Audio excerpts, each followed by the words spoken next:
नमस्कार। मैं डॉक्टर राकेश कुमार शर्मा, सहायक आचार्य। आज हम बीए द्वितीय वर्ष माइक्रो इकोनॉमिक्स के फर्स्ट चैप्टर के जो कॉन्सेप्ट हैं उनमें तीन प्रमुख कॉन्सेप्ट, आर्थिक विश्लेषण की तीन प्रमुख विधियाँ, स्थैतिक विश्लेषण, static analysis, comparative static analysis और डायनामिक एनालिसिस। स्थैतिक विश्लेषण, प्रायोगिक विश्लेषण और तुलनात्मक स्थितिकी विश्लेषण का अध्ययन करेंगे। सबसे पहले लेते हैं स्थैतिक विश्लेषण अथवा स्थितिकी, स्टैटिक यानी कि स्थिर अवस्था। यह एक समय रहित अर्थव्यवस्था है जिसमें कुछ तत्वों को दिया हुआ मान करके चला जाता है। अर्थव्यवस्था हमेशा संतुलन अवस्था में रहती है और इसमें संतुलन अवस्था का अध्ययन ही किया जाता है। अर्थव्यवस्था के विभिन्न आर्थिक तत्व जैसे जनसंख्या, पूंजी, उत्पादन के तरीके, व्यापार संगठन के रूप और लोगों की आवश्यकताएं, इसको स्थिर माना जाता है। ये जो सिद्धांत है यह अर्थव्यवस्था की संतुलन अवस्था का अध्ययन कराता है। इसके अंतर्गत अर्थव्यवस्था में गति तो होती है परंतु गति में किसी भी प्रकार का परिवर्तन नहीं होता, उसे स्थितिक अवस्था कहते हैं। यह कैमरे द्वारा खींची गई उस तत्कालिक चित्र की भांति होता है जिसमें पहले और बाद की अवस्था में कोई भी परिवर्तन नहीं आता। प्रोफेसर हिक्स यह मान करके चलते हैं कि स्थैतिक विश्लेषण के अंतर्गत अर्थव्यवस्था को प्रभावित करने वाले विभिन्न आर्थिक तत्व या आर्थिक कारक, उनको स्थिर माना जाता है, उनमें किसी भी प्रकार का परिवर्तन नहीं होता है। स्टेनियर और हेग ने कहा है कि स्थैतिक विश्लेषण के अंतर्गत जिस प्रश्न का विवेचन किया जाता है वह बताता है कि मांग व पूर्ति वक्रों के दिए हुए और अपरिवर्तित रहने पर बाजार में संतुलन कीमत कैसे निर्धारित होती है। अर्थात स्थैतिक विश्लेषण हमें यह दर्शाता है कि उपभोक्ता, फर्म, उद्योग, संपूर्ण अर्थव्यवस्था कीमत, उत्पत्ति, आय, रोजगार के कुछ तत्वों पर, कुछ स्तरों पर कैसे स्थिर और स्थैतिक संतुलन में रहा जाता है, अर्थव्यवस्था किस प्रकार स्थैतिक अवस्था में रहती है। तो ये स्थैतिक विश्लेषण था जिसमें प्रोफेसर हिक्स ने अपनी पुस्तक वैल्यू और कैपिटल में लिखा है कि मैं आर्थिक स्थिति के उन सिद्धांतों के उन भागों को कहता हूँ जहाँ हम दिनांक या तिथि सूचित करने की कोई परवाह नहीं करते हैं। इसमें समय तत्व का कोई भी महत्व नहीं होता है, वो होता है स्थैतिक विश्लेषण अथवा स्थितिकी। नंबर दूसरा अगर हम देखें तो आता है प्रायोगिक विश्लेषण। प्रायोगिक विश्लेषण में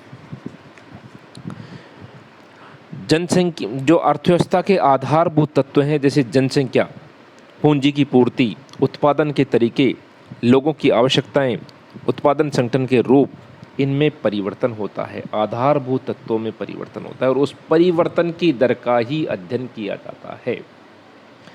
परिवर्तन की प्रक्रिया का अध्ययन किया जाता है, समय तत्व का अध्ययन किया जाता है। चार प्रमुख बातें हैं: परिवर्तन क्यों हुआ, परिवर्तन कैसे हुआ, परिवर्तन की क्या दर रही, परिवर्तन की क्या प्रक्रिया रही और उस समय तत्व का अध्ययन जिसमें कि ये परिवर्तन किया जाता है।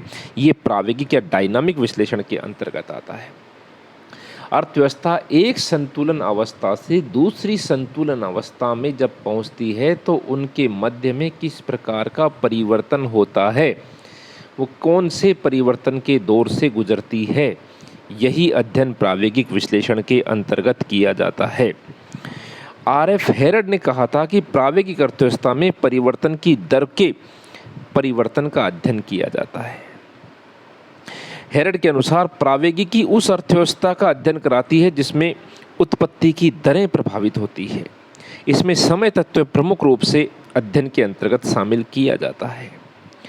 प्रोफेसर रेगनर फ्रिस ने इसकी प्रमुख विशेषता यह बताई है कि इसमें चल राशियों का संबंध विभिन्न अवधियों के संदर्भ में देखा जाता है।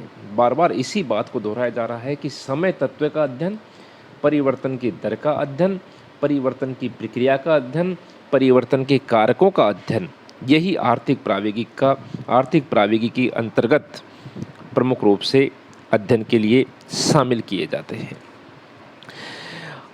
आर्थिक प्रौद्योगिकी का उपयोग, आर्थिक प्रौद्योगिकी को विभिन्न आर्थिक उतार चढ़ावों, विभिन्न व्यापार चक्रों के अध्ययन, तंतु जाल के अध्ययन, को वेब का अध्ययन, जनसंख्या, पूंजी संग्रह, तकनीकी प्रगति आदि तत्वों में होने वाले परिवर्तनों का अध्ययन इसी के अंतर्गत प्रायोगिक अर्थव्यवस्था के अंतर्गत किया जाता है। तंतु जाल जो कि स्थिर और अस्थिर दोनों प्रकार के होते हैं, उनका अध्ययन भी प्रायोगिक विश्लेषण के अंतर्गत ही किया जाता है। तीसरा है तुलनात्मक स्थितिकी का विश्लेषण, कंपैरेटिव स्टैटिक्स, यानी कि दो संतुलन स्थितियों की परस्पर तुलना की जाती है। जो स्थिति स्थिर अवस्थाएं हैं, दो, पहली जो अवस्था थी वो स्टैटिक थी, उस स्टैटिक अवस्था में डायनामिक के बाद दूसरी स्थिर अवस्था आ गई। तो पहली स्थिर अवस्था और दूसरी स्थिर अवस्था, इन दोनों अवस्थाओं का अध्ययन तुलनात्मक स्थिति की विश्लेषण के अंतर्गत शामिल किया जाता है और परिवर्तन का अध्ययन प्रायोगिकी के अंतर्गत शामिल किया जाता है। तो तुलनात्मक स्थिति की विश्लेषण है कि दो संतुलन स्थितियों की परस्पर तुलना की जाती है। स्थैतिक और प्रायोगिक विश्लेषण के मध्य की स्थिति है ये। मैंने बताया ना, स्थैतिक दो स्थैतिक अवस्थाओं की तुलना है, स्थैतिक के बाद प्रायोगिक में परिवर्तन हुआ और दूसरी जो संतुलन की स्थिति की अवस्था प्राप्त हुई, उन दोनों की विश्लेषण का अध्ययन उनके मध्य की स्थिति है। इसमें परिवर्तन के मार्ग का अध्ययन नहीं किया जाता है। गुणक के अध्ययन में उपयोगी है ये, गुणक का अध्ययन इसी के अंतर्गत किया जाता है। तो ये स्थैतिक इसलिए है कि इसमें समय तत्व की ओर ध्यान नहीं दिया जाता है, और तुलनात्मक इसलिए है कि इसमें दो संतुलन दशाओं की तुलना की जाती है। रिचर्ड लिप्से और क्रिस्टल के अनुसार यह तुलनात्मक स्थिति की संतुलन विश्लेषण का एक संक्षिप्त रूप है। इसमें किसी चल राशि में परिवर्तन के प्रभाव का अध्ययन किया जाता है और इसके लिए परिवर्तन के पूर्व और पश्चात की स्थैतिक संतुलन की दशाओं की तुलना की जाती है। इसमें मार्शल ने कहा है कि कीमत सिद्धांत में तुलनात्मक स्थिति विश्लेषण का उपयोग किया था।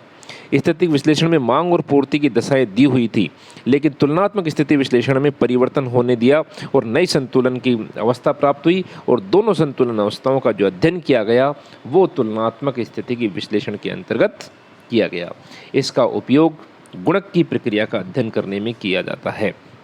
इस प्रकार अर्थव्यवस्था की जो तीनों विधियाँ हैं, स्थैतिक विश्लेषण, तुलनात्मक स्थिति की विश्लेषण और प्रायोगिक विश्लेषण, ये अर्थव्यवस्था की महत्वपूर्ण अवधारणाएं हैं और इनका अध्ययन अर्थव्यवस्था के लिए बहुत आवश्यक है।